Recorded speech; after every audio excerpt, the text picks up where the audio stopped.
Remember when everyone said real estate only goes up? Yeah, about that. If you've been watching the housing market with a bucket of popcorn and maybe a stress ball, buckle up.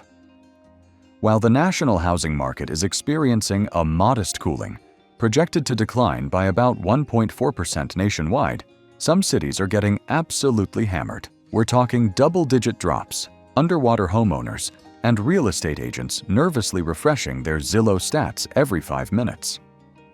The combination of elevated mortgage rates hovering stubbornly in the 6 to 7% range, surging inventory levels up 29% year over year, and buyers who've collectively decided to sit this dance out has created a perfect storm.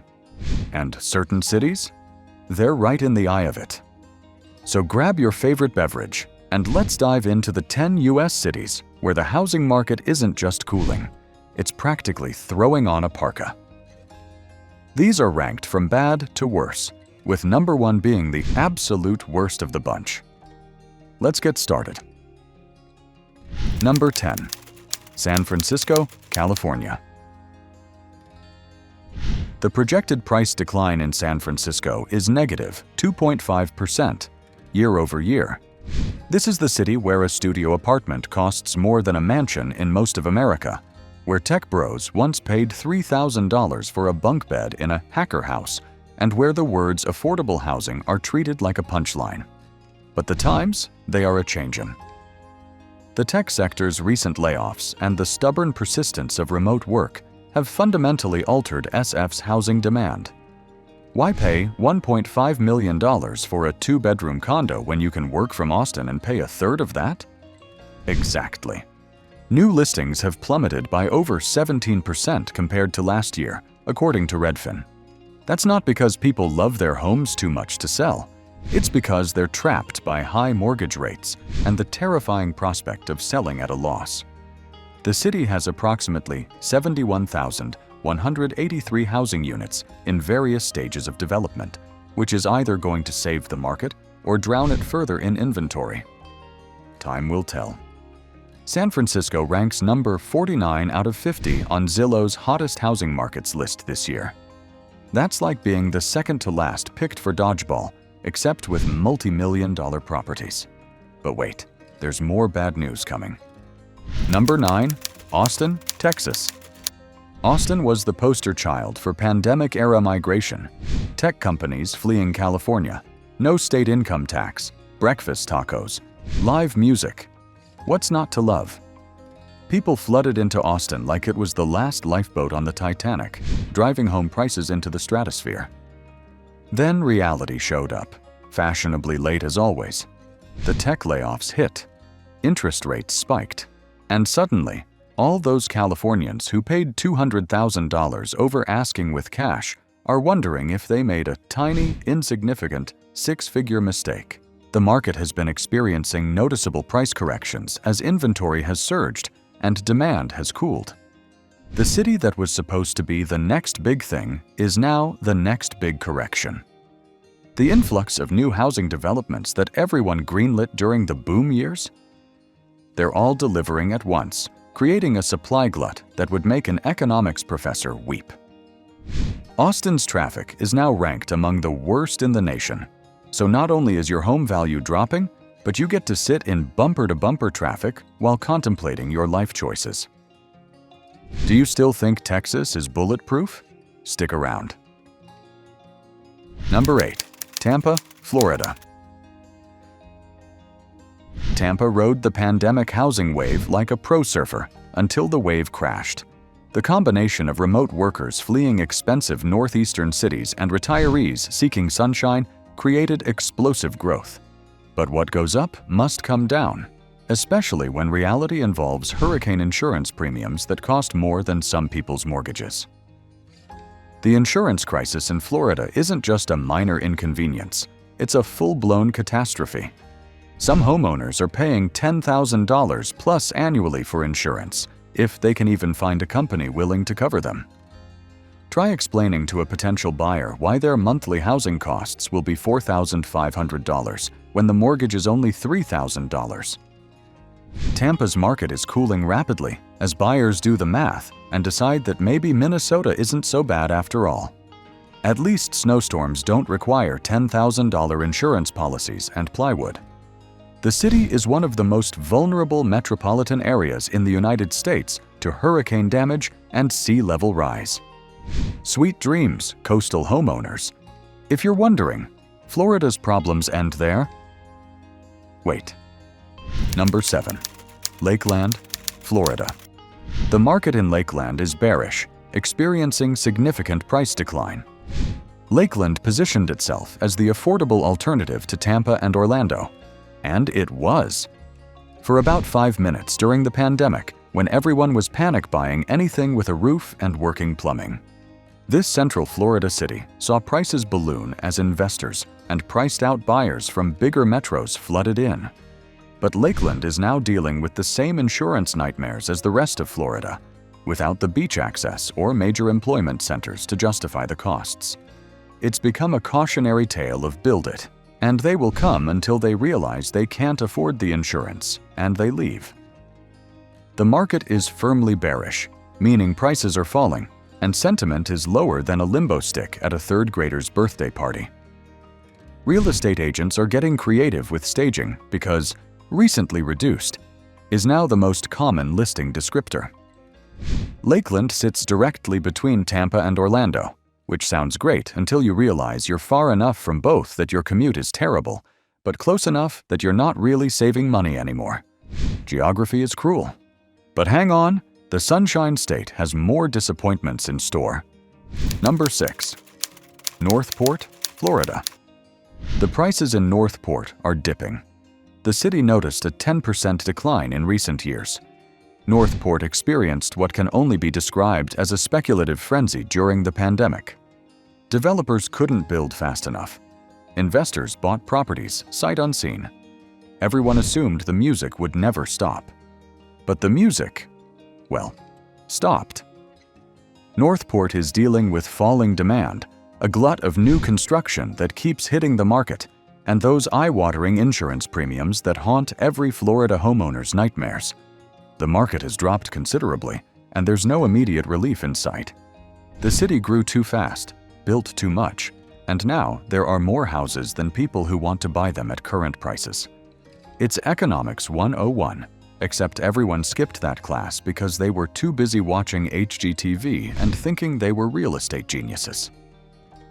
Northport's rapid development has created infrastructure challenges, meaning you might own a house, but good luck getting anywhere quickly when roads can't handle the population boom.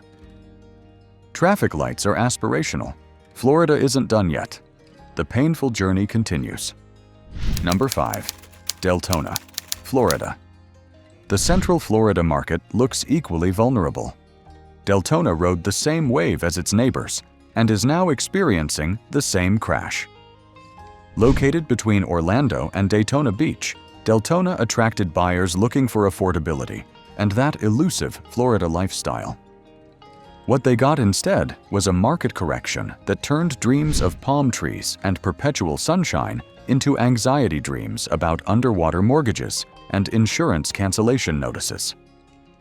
The market is bearish across the board, with prices falling as inventory rises and buyers vanish faster than free samples at Costco. The combination of overbuilding, insurance crisis, and economic uncertainty has created a perfect storm. Add in hurricane risks and climate change concerns, and you've got a market that's less hot and more train wreck in slow motion.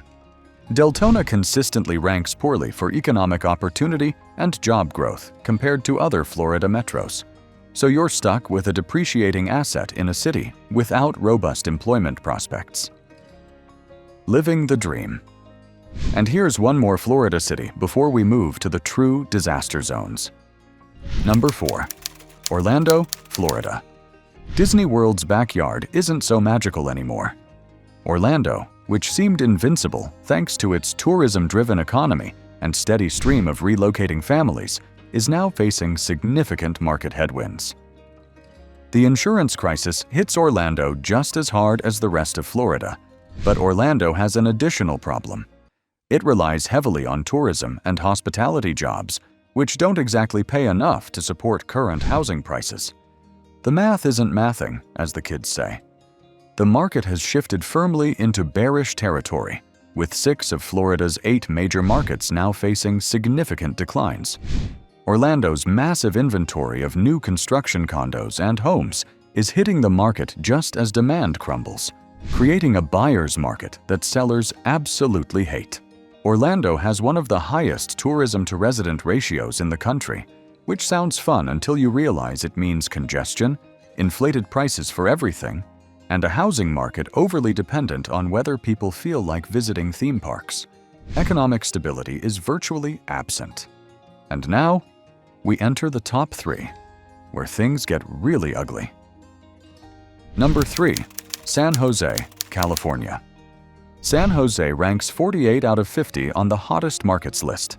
The city, the heart of Silicon Valley, the supposed promised land where every garage startup becomes a unicorn and everyone becomes a millionaire. Except, not anymore. The tech sector's contraction has hit San Jose like a meteor. Companies that were hiring anyone with a pulse in 2021 are now laying off thousands. Stock options that were supposed to fund down payments? They're underwater. Not the house. Well, maybe that too. San Jose market is literally saying, we have concerns. The median home price remains absurdly high, while demand crates, creating a standoff where sellers won't lower prices and buyers won't, or can't, pay up. Guess who wins that battle? Nobody. Markets like San Mateo and Santa Clara nearby have inventory levels under 2 months, creating multiple offer situations. But San Jose itself is stuck in no man's land. Too expensive for most buyers, not prestigious enough to attract mega-wealthy tech executives who'd rather live in Atherton or Palo Alto. San Jose has the highest cost of living of any major U.S. city, beating out even San Francisco. Your salary might sound impressive until you realize it takes $300,000 plus to live a middle-class lifestyle. Thanks. Capitalism. 2 more cities to go, and trust me, they earned their spots. Number 2. Sacramento, California. Sacramento ranks 37 out of 50, which is a drop of 10 slots from last year. The city was the escape valve for Bay Area residents priced out of San Francisco and San Jose. It's only a 90-minute commute, they said. It's so affordable, they claimed. It's California's best-kept secret. They lied. Here's the thing about escape valves. Eventually, everyone finds them, prices spike, and suddenly, the affordable alternative costs $600,000 for a 1,200 square foot house in a neighborhood where your Ring doorbell captures more crime than a police scanner. Sacramento has plummeted 10 slots in Zillow's rankings, from number 27 to number 37, which in housing market terms is like dropping from varsity to junior varsity and then spraining your ankle. The city won't return to normal pricing until November 2028, according to Redfin's calculations, which assumes everything goes according to plan. The exodus of remote workers, who no longer need to pretend they're close to the Bay Area, combined with interest rates that make affordability a joke, has created a market correction that's hitting Sacramento hard. Those who bought at the peak in 2022? They're stuck, underwater, or both. Sacramento's summer temperatures regularly exceed 100 degrees Fahrenheit, and with climate change, those heat waves are only getting more intense and frequent. Enjoy your depreciating asset while you slowly roast. At least you're saving money on your sauna membership. And now, the moment you've been waiting for. The worst of the worst. Number 1. Cape Coral, Florida. Cape Coral isn't just experiencing a housing market correction, it's living through a full-blown housing market identity crisis. This Southwest Florida city saw prices absolutely explode during the pandemic, reaching around $419,000 for the average home. People were buying properties sight unseen, waiving inspections, offering cash over asking. It was madness. Then the bills came due. Cape Coral now holds the dubious distinction of being labeled America's worst housing market, with prices down over 9% year-over-year as on date, and some measurements showing drops closer to 11% over a 2-year period. Approximately 8% of homeowners are underwater on their mortgages, meaning they owe more than their homes are worth. That's not a market correction. That's a market catastrophe. The insurance crisis is particularly acute in Cape Coral. Properties near the water, and in Cape Coral, almost everything is near water. It has more miles of canals than Venice, Italy. Face astronomical insurance costs if they can get coverage at all. Add in hurricane risks, flood concerns, and rising property taxes, and you've got a recipe for the housing market equivalent of a dumpster fire on a sinking ship.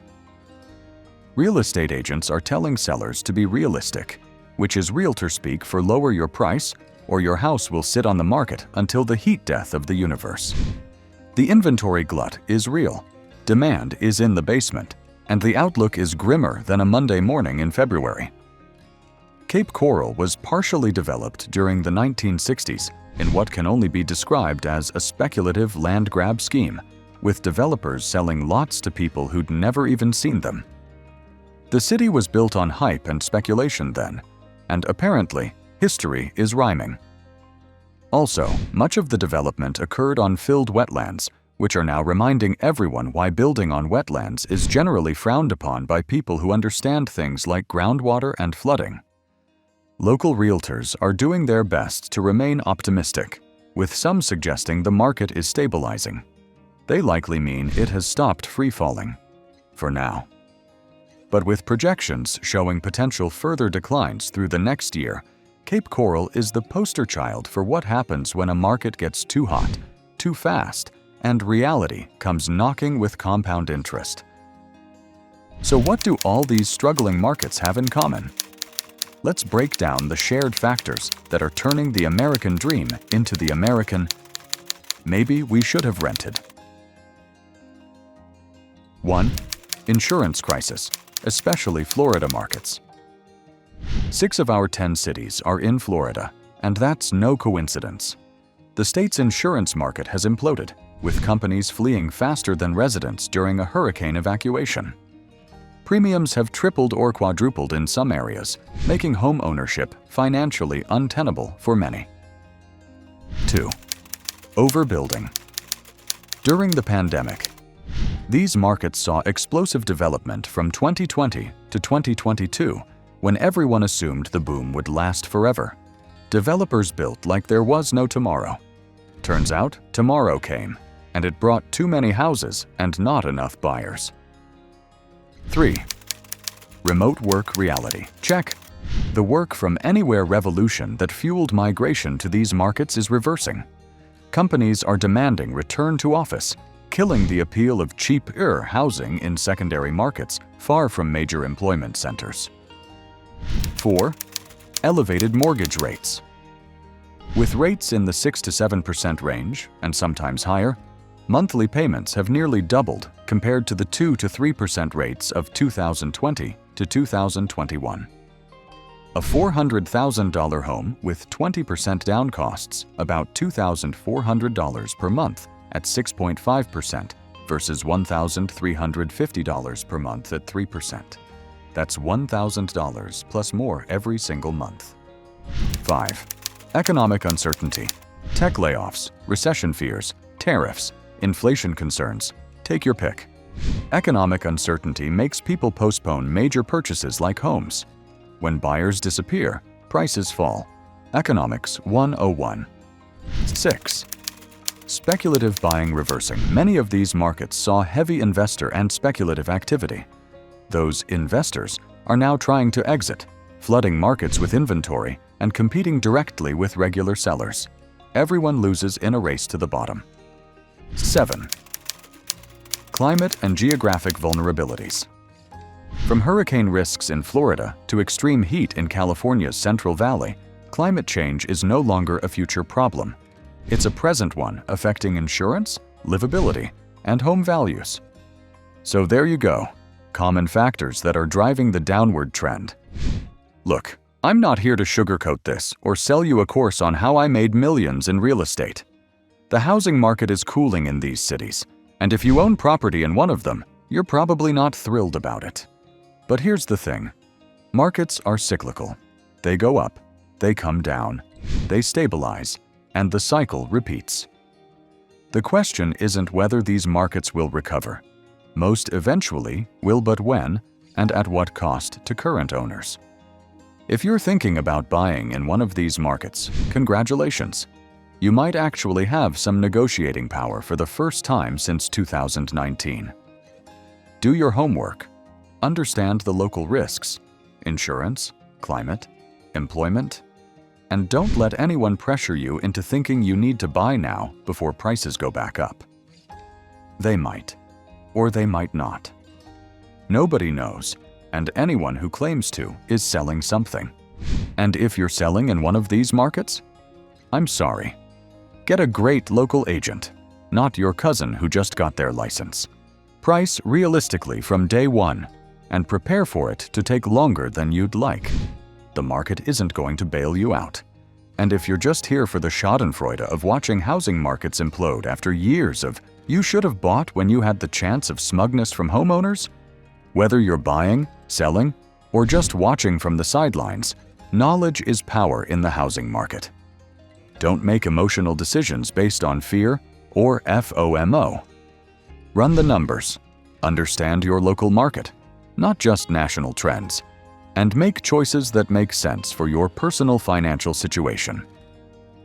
If you want to stay ahead of housing market trends, do your own research, subscribe to local real estate reports, follow housing economists, not just HGTV hosts, and remember that real estate is local.